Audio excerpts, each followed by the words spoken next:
아이들을 제가 종종 말씀을 드렸습니다. 대부분 초등학교 여자아이들입니다. 지난 주간에 또 우리 교회에 두 번째 찾아온 무리들이 있었습니다. 중학교 1학년 남자아이들이었습니다. 그 중학교 1학년 남자아이들은 이제 전도가 되어서 야, 저 교회 한번 가봐. 슬러시가 있고 너희 시원한데 쉴 수 있어. 이렇게 해서 올라온 아이들이었죠. 그런데요, 그 중학교 1학년 남자아이들과 주중에 오는 초등학교 여자아이들이 사이가 안 좋은 거예요. 동네에 같이 살기 때문에 자주 마주쳐서 알고 있어요. 누구의 오빠, 자기의 오빠 친구들이기 때문에 그들을 잘 알고 있는 거죠. 이 여자아이들 말로는 그 남자아이들이 불량한 아이들이라는 거예요. 진짜 아이들의 행동을 보니까 어른들에게 함부래요. 제가 엘리베이터에 이렇게 가는데 목사님, 제가 한번 목사님한테 장난을 해도 돼요? 뭐 한번 해봐. 그랬더니 제 배를 툭 치면서 지들끼리 막 깔깔깔대서 웃는 거예요. 저를 놀려먹는 거죠. 게다가 말이나 행동이 거칠어 보이는 거예요. 막 욕도 섞여 나오고 지들끼리 막 주먹 다짐도 하고 이렇게 막 뒤통수 때리고 이러는 거죠. 그런 아이들이, 중학교 1학년 남자아이들이 주일학교 아이들이 놀고 있는 이 학기도장 예배실을 들어가려고 하는 거예요. 그랬더니 여자아이들이 막 기겁을 하면서 소리를 지릅니다. 그래서 그걸 그냥 섞어놨다가는 싸움이 날 것 같으니까, 야, 너희들 나와서 여기 잠깐 있고 얘네들 다 놀고 나오면 너희들이 들어가서 놀아 라고 이제 나중에 들어가라고 이제 정지를 했던 거죠. 그랬더니 그 남자아이들이 어디 뭐 딴 데 갈 데가 없으니까 어떻게 합니까? 이 학교도장 보이는 앞에서 서성이면서 계속 쳐다보고 있는 거예요. 그런 가운데 우리 이제 지난 주간에 이제 찬양 콘서트가 있었죠. 이제 다 같이 모여 들어오는데 그 아이들은 또 이제 밖에 있고 주일학교 아이들은 안에 있고, 그런 아이들을 그대로 내버려 두니까 마음이 영감 불편한 게 아니에요. 고민이었어요. 아이들을 데리고 와서 초청해 왔는데 이 아이들을 어떻게 행동하도록 하는 게 맞을까? 관리하듯 야, 너희는 이렇게 행동해라, 하지 마라, 뭐 이렇게 말해야 될까? 아니면 자유롭게 야, 너희 마음대로 해, 얼마든지 할 수 있는 곳이 교회니까 너희 마음대로 해 라고 해야 할까? 심지어는요, 여자아이들이 이 중학교 아이들이 교회에 오면 자기들이 교회 안 다니겠다는 거예요. 그러면 어떻게 해야 될까요? 어떻게 해야 될까? 그냥 저절로 기도가 나올 수밖에 없어요. 월요일 아침에 하나님 어떻게 해야 될까요? 이번 주간에 이제 분명히 기준을 세워서 그 아이들 또 다시 찾아오면 어떻게든 무언가 이 기존에 다니는 아이들도 또 새롭게 다니려고 또 교회에 오려고 한 그 아이들도 무언가 기준을 세우고 이렇게 조화롭게 만들어야 되는데 무엇이 맞겠습니까? 그런 가운데 지난 주일날부터 막 고민이 되는데 월요일 아침에 요번 주 이제 설교 말씀 본문을 딱 보게 된 거예요. 마침 오늘 말씀을 읽으면서 더 많이 묵상하게 된 거죠. 다른 두 부류의 사람이 있습니다. 특별히 우리랑 다른 사람이라고 생각하는 사람들이 있을 때 그들을 함께 어떻게 대해야 할까? 그렇게 갈등할 만한 일인데 너무 쉽게 받아들인 분들이 있어요. 바로 예수님과 그의 제자들이었습니다. 오늘 말씀의 배경을 볼까요? 지난주 말씀을 생각해 보면 예수님께서 중후병자를 고치십니다. 그리고 서기관들의 속마음으로 행했던 그 말들을 답하면서 죄를 사하시는 예수님, 하나님이신 예수님에 대해서 알리셨습니다. 그리고 그 예수님이 이제는 동네가 아닌 바닷가로 나가십니다. 갈릴리 바다로 가신 거죠. 그때도 큰 무리가 예수님을 따랐다라고 13절에 말씀합니다. 그때도 예수님은 그들을 가르치십니다. 그리고 나서 즉시 일이 벌어지는 겁니다. 예수님께서 지나가시다가 알페오의 아들 레위가 세관에 앉아 있는 것을 보십니다. 그리고 그에게 뭐라고 말씀합니까? 나를 따르라. 그러자 그가 일어나서 예수님을 따랐다라고 기록하고 있는 거죠. 레위라는 사람은 다른 이름으로 마태라고 불리는 사람입니다. 그래서 오늘 말씀에는 레위 마태라고 같이 함께 부르도록 하겠습니다. 이 레위 마태가 단순히 일어나서 예수님을 따랐다라고 짧게 기록되어 있지만 그의 순종은 좀 특별함이 있습니다. 예수님의 제자들을 한번 생각해 보면 좋겠습니다. 예수님께서 앞서 부르신 4명의 제자들을 압니다. 베드로와 안드레, 시몬과 안드레, 그리고 야고보와 요한. 그 사람들의 직업은 무엇이었습니까? 어부였습니다. 원래 가족 대대로 해왔던 어부라는 직업을 가지고 있다가 예수님이 사람을 낚는 어부가 되게 하리라는 그 말씀을 하셨을 때 예수님을 따랐다라고 얘기합니다. 그물을 버려두고 배와 아버지를 버려두고 예수를 따랐다라고 말하는 어부였던 제자들. 그리고 오늘 레위 마태가 예수님의 제자가 되는 장면이 등장하는데, 세리였던 레위 마태는 세관에 앉아있다가 예수님의 부름을 받습니다. 단순한 부름, 나를 따르라, 이렇게 강조된 명령에 그대로 순종하죠. 그런데 어부였던 제자들과 세리였던 레위 마태의 제자됨은 좀 다르다라는 생각이 드는 거예요. 왜냐하면 어부였던 제자들은요, 자신이 가진 재능을 따라 대대로 해왔던 가업이었기에 예수님을 따르다가 돌아갈 자리가 있었던 거죠. 왜요? 자기가 가진 재능이 그대로 있잖아요. 그래서 어느 배에든 자기 배에 타지 못해도 남의 배에 취업을 해서라도 탈 수 있는 사람들이 어부였던 제자들이었다면, 또 게다가 십자가에 예수님께서 달리신 뒤에 나는 고기나 잡으러 가겠다라고 얘기했던 베드로의 말들을 생각해 보면 돌아갈 자리가 있는 순종이었던 거예요. 그런데 이 세리 레위 마태는 다시 돌아갈 수 있는 직업이 아니었던 거예요. 그만두면 다시 채용된다는 보장도 없어요. 지금 포기해버리면 나중에 후회해도 소용이 없는 순종이었다는 겁니다. 그런데요, 이 레위 마태라는 그 사람의 삶 속을 들여다보니까 단 한 번도 뒤돌아본 적이 없어요. 물론 어부였던 이들도 동일한 마음이었다라고 성경은 기록하지만, 세리였던 레위 마태, 그리고 그와 함께 했던 많은 사람들이 예수를 따랐다라는 건 모든 것을 내려놓았다, 모든 것을 포기했다라는 의미가 담겨 있는 것입니다. 세리장이었던 삭개오를 기억합니다. 삭개오가 회개합니다. 자기가 토색한 일이 있으면 배나 갖겠고 이렇게 고백했던 그 모든 건 재산을 그냥 단순히 나눠주겠다라는 얘기가 아닙니다. 예수님을 따르겠다라는 의미 속에 자신의 모든 걸 내려놓겠다라는 의미가 담겨 있는 겁니다. 분명한 건 예수님을 만난 레위 마태는 모든 것을 포기해도 아깝지 않은 예수를 만난 것입니다. 뒤돌아보지 않고 모든 것을 내려놓아도 아깝지 않은 이유를 그 예수님에게서 찾았다는 겁니다. 어떻게 그럴 수 있을까? 그 일을 레위가 베푼 식사 자리에서 우리는 찾아볼 수 있습니다. 그 식사 자리, 즉 레위 집에 저녁 식사인지 점심 식사인지는 모르겠지만 식사 자리가 펼쳐집니다. 레위 마태의 집에 많은 사람들이 모여 있었습니다. 그들을 분명히 이렇게 표현하고 있죠. 그의 집에 앉아 잡수실 때에 많은 세리와 죄인들이 예수와 그의 제자들과 함께 앉았다라고요. 그리고 이어서 마가는 이렇게 표현합니다. 이는 그러한 사람들이 많이 있어서 예수를 따름이러라. 이 말씀을 잠깐 주목해 보면 세리와 죄인들이 예수님을 따랐다라는 의미는 그 당시에 굉장히 파격적인 거예요. 세리는 민족의 배반자처럼, 왜요? 로마의 앞잡이 역할을 하는 사람들이었거든요. 세금을 걷어서 로마에 보내는 일이었기에 유다인들에게는 결코 친근하게 다가갈 수 있는 인물은 아니었습니다.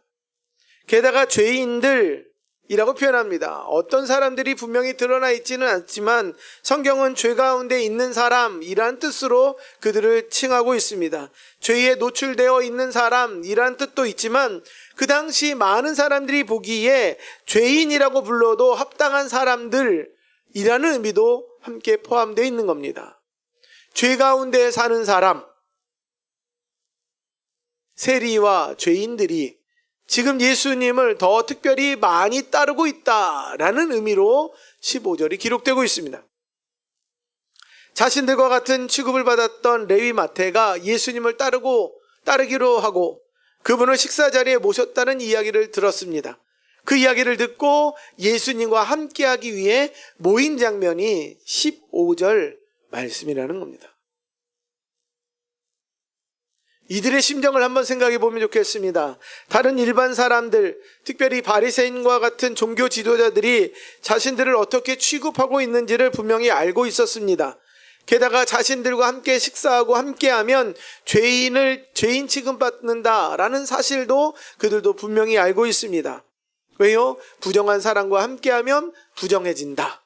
단순히 죄의 문제가 아니라 종교적으로 함께할 수 없는 사람이란 뜻을 낙인 찍는 그 뜻이 지금 자신의 삶 가운데 있음을 느끼는 사람들이 바로 세리와 그 죄인들이었다는 겁니다. 그래서 그들은 이렇게 그 모습을 본 바리새인들은 이렇게 표현하는 겁니다. 바리새인의 서기관들이 예수께서 죄인 및 세리들과 함께 잡수시는 것을 보고 그의 제자들에게 뭐라고 얘기합니까? 어찌하여 세리 및 죄인들과 함께 먹는가? 그 모습을 보면 누구나 저거는 부정한 행동인데, 저거는 잘못된 행동인데 라고 말하는 일들이 벌어진다는 걸 예수님과 그의 제자들도 알고 있었고 또 세리와 죄인들도 분명히 알고 있었음을 보여주는 거예요. 그럼에도 세리와 죄인들이 예수님과 함께 하려 합니다. 그럼에도 예수님과 그 제자들이 그들과 함께 먹습니다. 왜일까? 세리와 죄인들의 입장을 볼까요? 사람들의 부정적인 인식이 있습니다. 자신들이 느끼고 있는 죄책감 또한 있습니다. 그러는 가운데 예수님을 만나려고 하는 겁니다. 자신들이 벗어날 수 없는 죄 가운데 있다라는 인식이 분명히 있었기 때문에 자신에게 예수님이 필요하다는 게 그들의 마음 가운데 있었다는 겁니다. 죄에 대한 인식이 예수님을 따르게 만들었습니다. 그분 곁에 어떻게든 있게 만든 것입니다. 사람들의 입장을 한번 볼까요? 사람들은 비난합니다. 비판하기도 합니다. 왜 그럴까요? 다 이런 생각입니다. 내가 보니 잘못되었다. 내가 보니 틀렸다. 라는 말이에요. 그렇게 말할 수 있는 건 자신은 옳다, 자신은 의롭다라는 인식에서 출발합니다. 보세요. 바리새인들 그리고 바리새인들의 서기관이라고 불리는 이들이 지금까지 보인 행동을 보면 예수님의 말씀과 행동에 사사건건 트집을 잡습니다. 속으로 비판합니다. 왜 그렇습니까? 계속 말씀드린 대로 자기 생각이 옳기 때문입니다. 자기 방식이 틀리지 않았다라고 느끼기 때문이죠.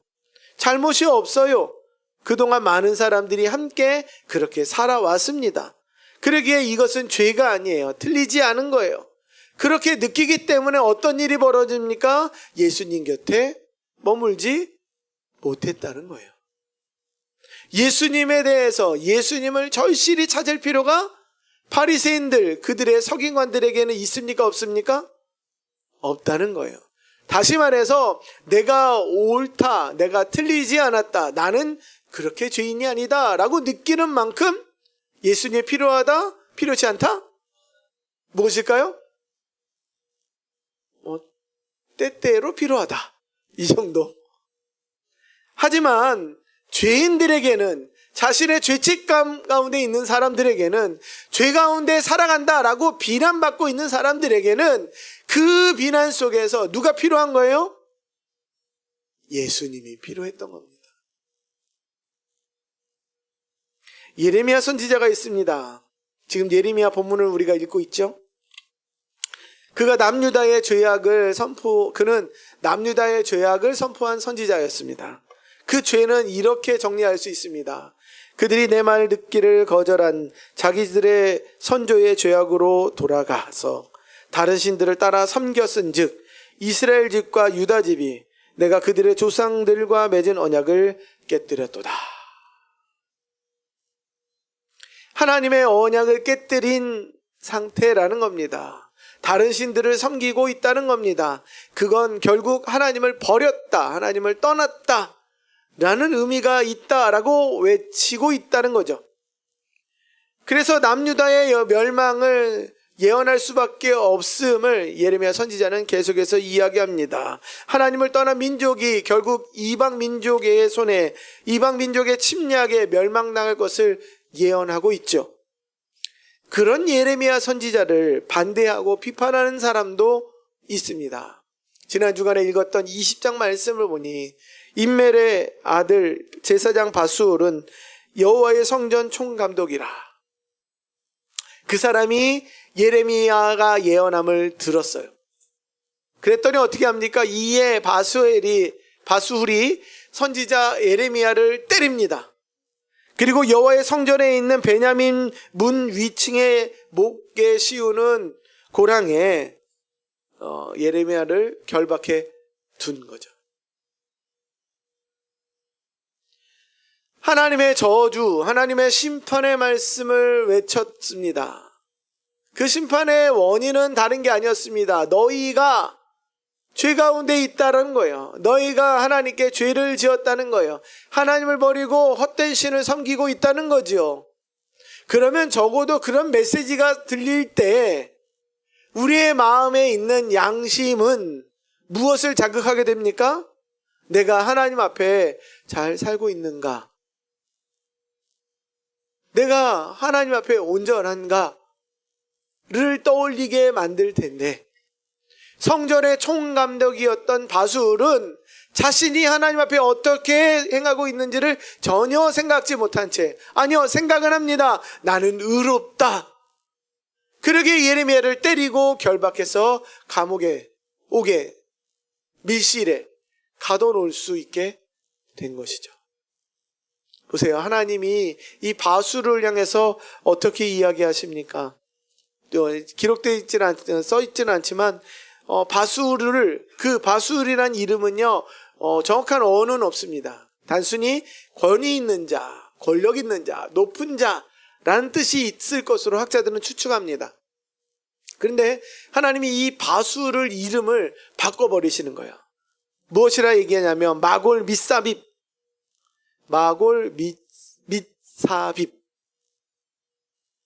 두려움이라는 뜻이긴 한데요. 이 두려움의 뜻을 좀 더 번역하면 사방의 두려움이라는 거예요. 두려움이나 뜻을 넘어서 사면의 두려움을 가진 자, 즉 사면초가 당하는 사람, 사면초가에 처한 사람으로 이 바술의 이름을 바꿔버린 거예요. 이것은 하나님이 이런 뜻으로 얘기한 겁니다. 한번 들어보십시오. 내가 하나님의 말씀을 거부하고 선지자를 핍박했으므로 이제 내 주변이 온통 두려움과 심판으로 둘러싸이게 될 것이다. 이런 심판의 의미를 바수울에게 던져주신 겁니다. 무슨 얘기입니까? 자신이 의롭다라고 얘기하고 의롭다라고 판단하고 남을 비판하고 자신의 의로움을 드러낸 사람을 향하여 너는 결국 두려움에 쌓이게 될 것이다. 하나님은 말씀하고 있는 겁니다. 사랑하는 성도 여러분, 우리 중에 죄가 없다라고 말하는 이들이 있고 죄가 없다라고 생각하며 사는 이들이 많이 있습니다. 하지만 자기가 생각하는 그 의로움 속에 살다 보니 우리가 살아가는 세상 평안합니까? 아니면 불안합니까? 의로움에 살아가는 많은 사람들이 느끼는 감정은 평안함이 아니라 두려움입니다. 불안함입니다. 사방이 두려움으로 가득 차 있음을 결국 느끼게 되는 겁니다. 반대로 우리의 삶은 어떻습니까? 나는 불안합니다. 언제 나를 향하여 비난의 채찍이, 언제 나를 향하여 사람들의 판단이 닥칠지 모르기에 나는 늘 불안하고 늘 연약한 사람입니다 라고 느끼는 사람들에게는 누가, 어떤 분이 우리의 유일한 출구가 되겠습니까? 예수 그리스도이십니다. 우리가 예수님을 나의 구주로 고백하는 이유가 뭡니까? 단적으로 얘기하면 내가 죄인이기 때문입니다. 내가 죄인이다. 내가 죄 가운데 산다. 죄의 영향 아래에 있다. 나는 죽을 수밖에 없다라고 여기는 사람마다 예수가 필요합니다. 예수님 곁에 있어야 합니다. 라고 그분께 다가갈 수밖에 없는 것입니다. 제가 거듭 말씀드립니다. 마가복음은요, 신앙을 갖게 된 이들이 다시 예수님을 만났을 때 어떤 고백을 하게 될까, 그것을 생각하며 읽으면 큰 은혜가 됩니다. 믿음의 눈으로 예수님의 삶을 재조명하는 거예요. 내가 만난 예수님을 떠올리면서 지금 내 삶을 돌아보는 겁니다. 마치 이런 거예요. 세리와 죄인들과 함께 식사하셨던 그 자리에 내가 있었다면 나는 어떤 심정으로 함께하고 있었을까? 이것을 생각하는 겁니다. 내가 죄인으로 예수님과 함께하는 은혜를 누리고 있음을 느끼며 우리는 그 자리에 있는 겁니다. 나는 예수님을 떠나서 살 수 없음을, 예수님을 따라야만 내가 살 수 있음을 고백하며 그 식사의 자리에 동참하고 있는 것입니다. 이것은 일회성 고백이 아니라는 점도 중요합니다. 비판하던 바리새인들의 모든 걸 예수님께서 아셨습니다. 그러기에 오늘 말씀 17절은 이렇게 표현합니다. 예수께서 들으시고 그들에게 이르시되, 함께 해볼까요? 건강한 자에게는 의사가 쓸데없고 병든 자에게라야 쓸데있느니라. 나는 의인을 부르러 온 것이 아니요 죄인을 부르러 왔노라 하시니라. 사랑하는 성도 여러분, 예수님을 따르는 삶은 한 번 순종하면 되는 겁니까?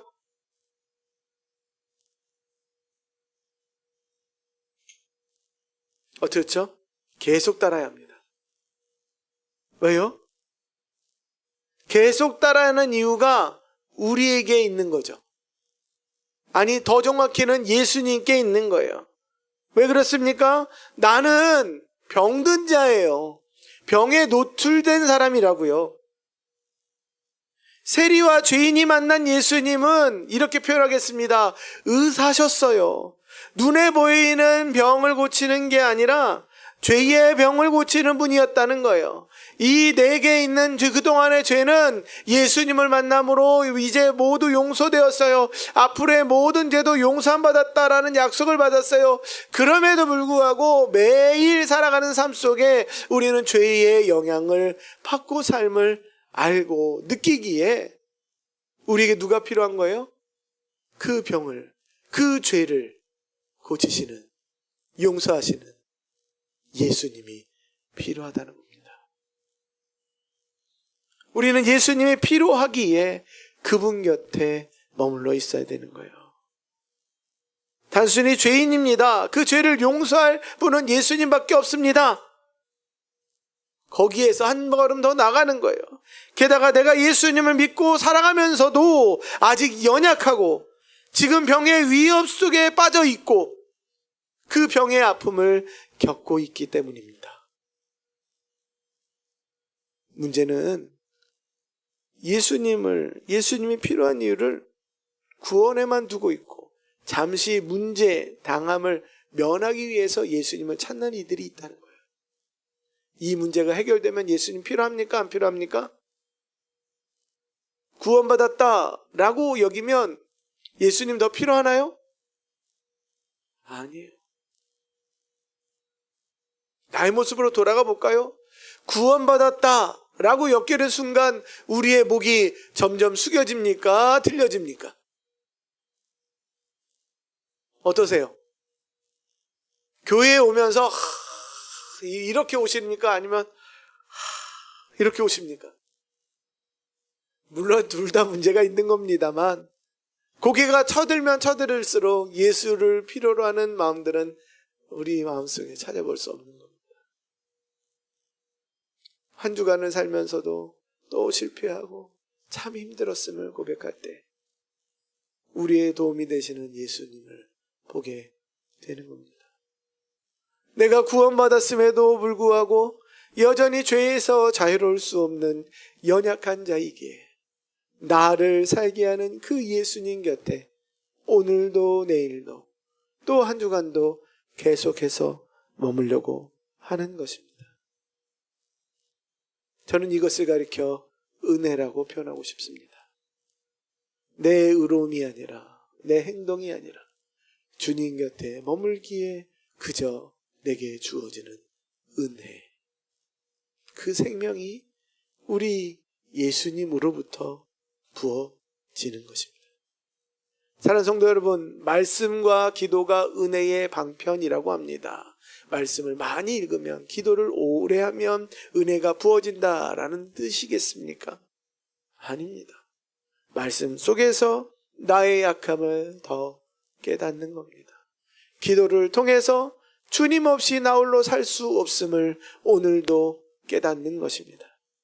그러기에 말씀과 기도는 나의 약함을 더 드러냅니다. 주님이 필요하다는 절실함들을 우리의 마음속에 불러일으키는 거예요.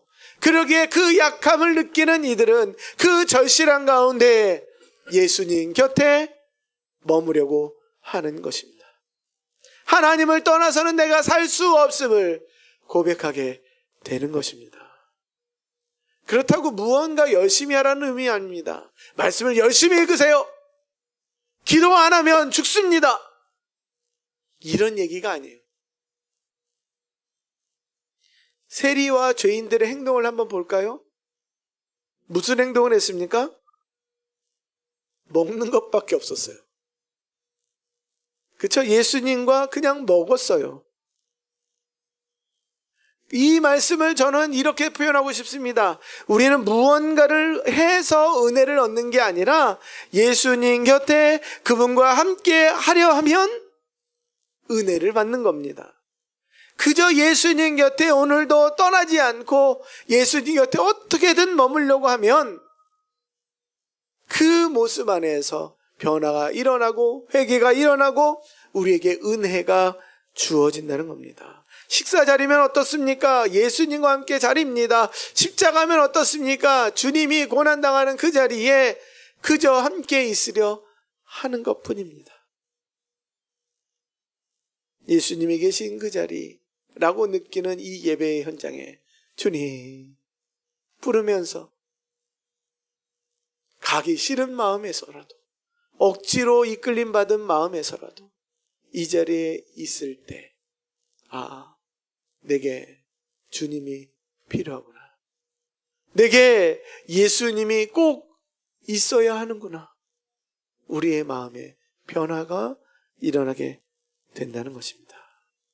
사랑하는 성도 여러분, 그저 예수님과 함께하면 바로 그 예수님이 계신 자리에서 우리는 그 자리에 있어야 할 이유를 발견하게 되는 것입니다.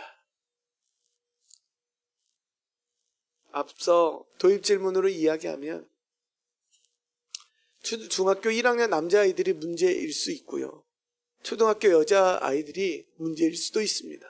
어느 누가 잘했다 못했다 라고 판단하지는 않겠습니다. 하지만 우리의 기도는, 우리의 목적은 그들 모두가 주님 곁에 예수님을 경험하는 그 자리에 있도록 하는 방법을 고민해야 할 것입니다. 언젠간 그들을 변화시킬 하나님, 언젠가 그들이 깨달을 그 예수의 필요성을 기대하면서 모두 다 이 자리에 있도록 해야 할 것입니다. 말씀을 맺겠습니다. 오늘 설교 제목은 죄인과 병자는 누린다 입니다. 이 뜻은 자신이 죄인이라고 고백하는 사람들마다, 자신이 병들었고 병에 노출되어 있다고 생각하는 사람들마다 나와 함께 계신 예수님, 그 예수의 생명을 누린다라는 의미입니다. 사랑하는 성도 여러분, 그러기에 예수님으로 인해서 우리는 오늘을 사는 것입니다. 지나온 길 잠시 어리석게나마 내 힘, 내 노력으로 지나온 듯 느껴지지만 한 주간의 삶을 이 예배의 현장에서 조용히 주님, 오늘도 주님과 함께합니다 라고 고백할 때 지난 한 주간도 내 힘으로 산 것이 아니라 그저 예수님 곁에 있었기에 아, 살았구나. 그게 은혜구나. 우리는 그렇게 작게나마 고백하는 사람들이라는 거예요. 물론 세리와 죄인의 자리에 머물러 있으라는 의미는 아닙니다. 더 큰 은혜의 자리에, 더 큰 은사를 사모하는 자리에 있어야 할 사람들이 바로 우리들입니다. 그러나 비록 패배자요 소극적인 사람일지라도 누구 곁에 머물러야 된다? 예수님 곁에 머물러야 된다. 왜요? 내가 죄인이기에 병자이기에 그저 예수님께 머물기만 하면 되는 거예요. 그때부터 시작되는 은혜가 있습니다. 그 은혜로부터 우리는 살아지는 겁니다. 살아갈 수 있는 힘을 작게나마 얻게 되는 겁니다. 아니, 작은 힘이지만 나를 움직여가는 그 능력을 경험하게 되는 겁니다. 이 은혜를 날마다 누리는 우리 주원의 온 가족들 이시기를 주님의 이름으로 축원드립니다. 기도하겠습니다.